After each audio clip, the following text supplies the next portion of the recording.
Hi, and welcome to Yoga for the Hellscape. My name is Sara Austin Bailey. I'm a yoga teacher, reflexologist, and somatic coach living in North Carolina. I've decided to put together this series for you, for anyone who is not comfortable or does not feel safe and calmed by practice of yoga in public spaces, in gyms or yoga studios, things like that. For anyone who does not feel particularly invited or welcome there, or who is not able to kind of keep up with the sequencing or understand why and how things are stacked together that they are. I feel like yoga and a lot of the ways that it's taught in the US is not very welcoming, is not very inclusive of everyone. And so I want to kind of begin to undo that, some in my own teaching and in my own considerations. And so if you decide to join me in this venture, I would love for you to send feedback and ideas, things that we can include for ourselves and for everyone who practices along with us in this series. This introduction is meant simply to kind of ground us in what we're doing. There's not going to be any instruction in this particular intro video.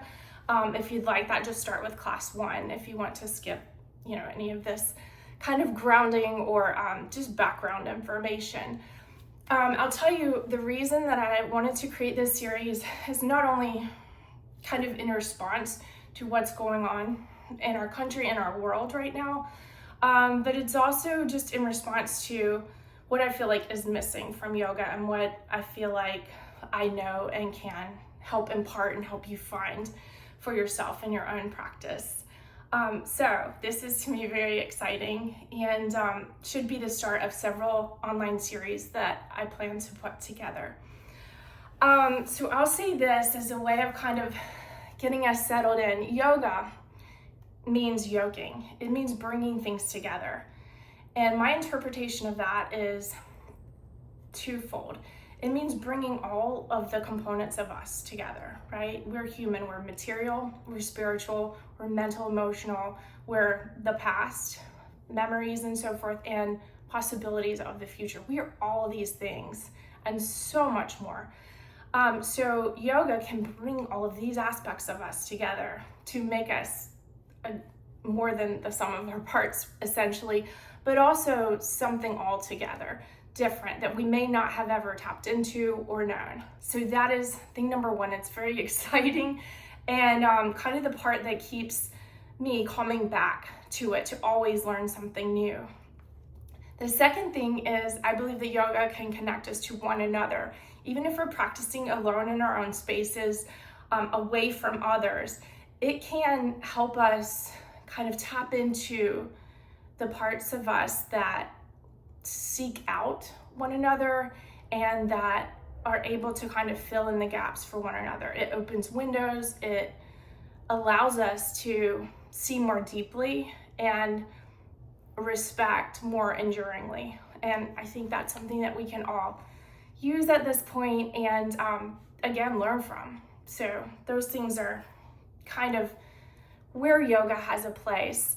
Yoga in the past, like all those years ago, was meant as a way to help the body settle into a practice that is more deep and prayerful, into a meditation. So we use breath, we use physical asana, the postures, the finding of those postures and the movements in between. We use all of those things, as well as some virtues and things like that, in order to purge the body of anything in the way of sitting still and of just being. And so that is kind of a framework that we can work from, and it's kind of how I've set up our classes in this series. And so that, with that in mind, whatever arises, emotions, frustrations, I can't hit that in my body or my leg's not that flexible, whatever it is, let it be, because all of that is coming up and releasing.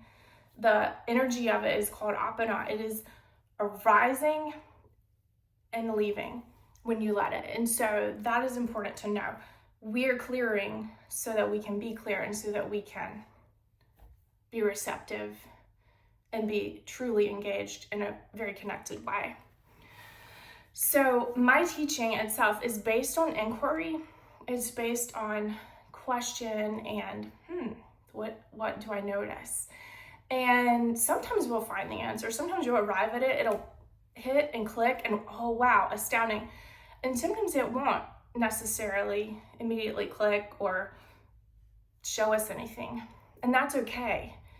Whatever is set in motion is still in motion. And so just leaving the video, whatever class that you've just done, letting it be with you and just kind of there is often enough to allow the insights to come in at a later point. And so knowing that that can happen and that will happen is exciting and a way to kind of stay engaged with the themes and the topics that we're going through. And those themes and topics, each class that I have is going to have a theme. The first one, which follows this video, is bravery. The class is called I Am Brave. And so we will curate bravery in our system, in our body, using the energy centers, the chakras, and postures and other kinds of things that I have studied and known and am able to bring in through reflexology, traditional Chinese medicine practices, and acupoints, things like that can help to create these feelings and this knowing of bravery, for example. So that is one of the topics. So each class that we'll do is a lot shorter than a class that you probably have ever experienced or looked at schedules for at a traditional gym or yoga studio. Usually those are about an hour in duration. These classes are going to be a lot shorter, maybe 30-40 minutes, including all the breath and the everything that we do. The reason for that, there are a couple reasons for that. One is that I want you to be able to really focus in on what the theme and topic is, to possibly pause and rewind and have time to really do all that if you set aside an hour for your practice. Also, you can just stack classes as many as you want in a row. You can skip around. You can revisit topics that you want to really emphasize and build more deeply in your own practice. I do recommend doing that and staying with those topics until it feels like things shift, or it feels like you've got it and you're ready for a next topic, or just anything like that. So I want you to follow your instincts in all of this. So the topics, the classes themselves are shorter. They're very structured. They're very thoughtfully put together. And I think that you will find they're different than any yoga you've ever experienced, which is my goal, really. I studied at Kripalu originally for my 200-hour yoga training, and then I studied the rest of the hours to 500 with teachers that had been teaching at Kripalu. They took a group for our advanced yoga teacher training to Bali one year, and so I went with them there and finished the rest of the credentials in that series for a 500-hour yoga teacher certificate. And the style that for the most part we used, and the one that speaks to me and I prefer to use when I'm teaching any asana classes, is Hatha yoga. That is not a traditional flow or Ashtanga, any of those things that kind of move in sequence and almost feel like dance when you really get into them. That is not what I teach. Hatha yoga, Hatha means the ha part means sun, the tha part means moon, and so it's a balancing kind of posture. Sun male, moon female, all of these things are kind of brought together in this practice and connected by breath and by our essences, and it's a give and a take, that masculine give and the female receive. Those things kind of work together to bring Hatha, fully in effect for us in our bodies. And so it is a slower version. It can kind of feel slow and maybe even boring if you're not completely embodied in it as you're taking the class, but that's okay. It's a different kind of challenge to stay in a thing as it settles into your body and as you allow it through breath to radiate throughout all of you. And so that is good.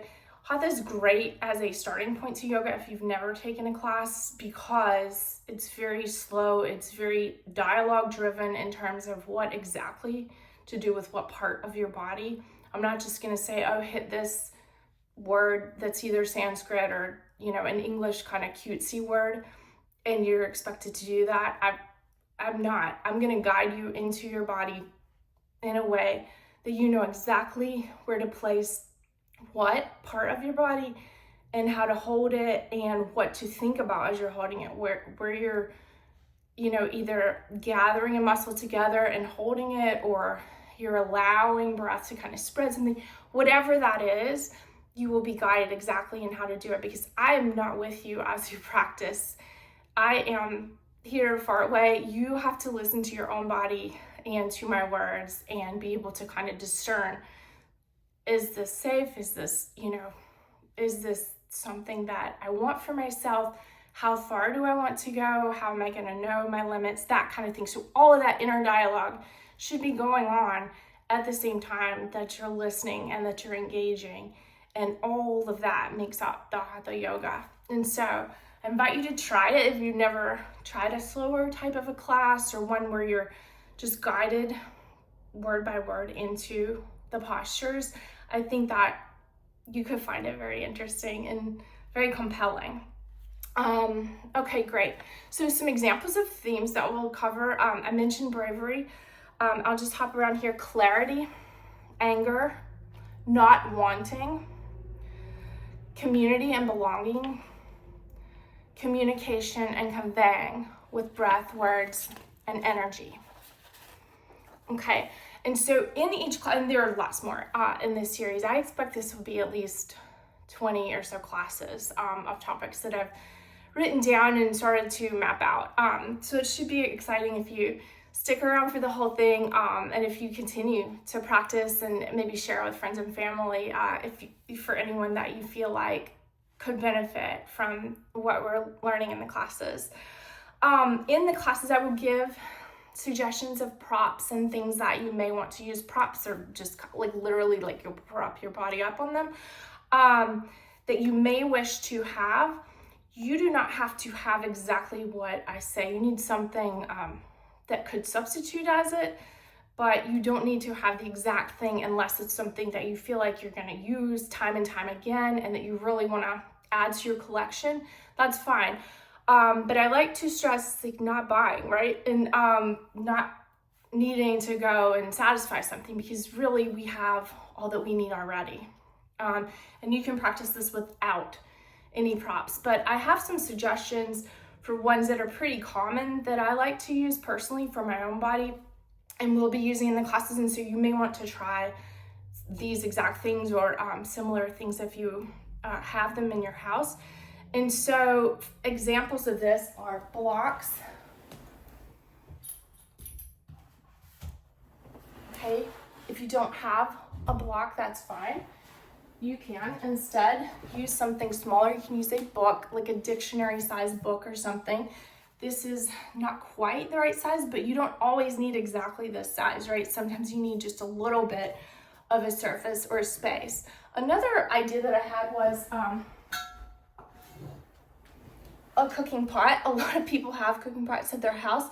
It needs to sit flat, but that will work as a prop as well. I don't know if you can see, but if we're hitting a posture and we're moon and we're here and we're here, that is serving the purpose. So you don't need to go buy a block necessarily immediately or at all.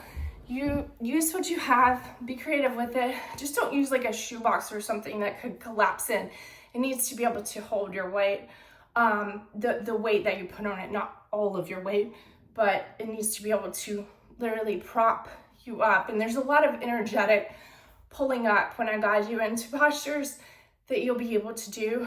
And so the energies will kind of be drawing you up anyway. So you really just use the props as a placeholder, the blocks especially. Other substitutes that we have, if I'm using a strap, you can use a belt, no big deal. you'll see that I'm practicing. This will be my practice space. I'm on carpet, and I don't think mats are good. Yoga mats are good on carpet at all. I think they bunch up and they become really unsafe. So I don't prefer to use them. I don't suggest that you do either. But you may not want your face to be exactly on the carpet, so you may instead want to use a towel or pillowcase, something like that, to keep your face off your carpet or your rugs. But again, be creative with that. Think through, what do I have? What can I substitute? What can I practice with to see if it's helpful? Is it something that feels like a gap that I really do need to purchase? And then at that point, do it.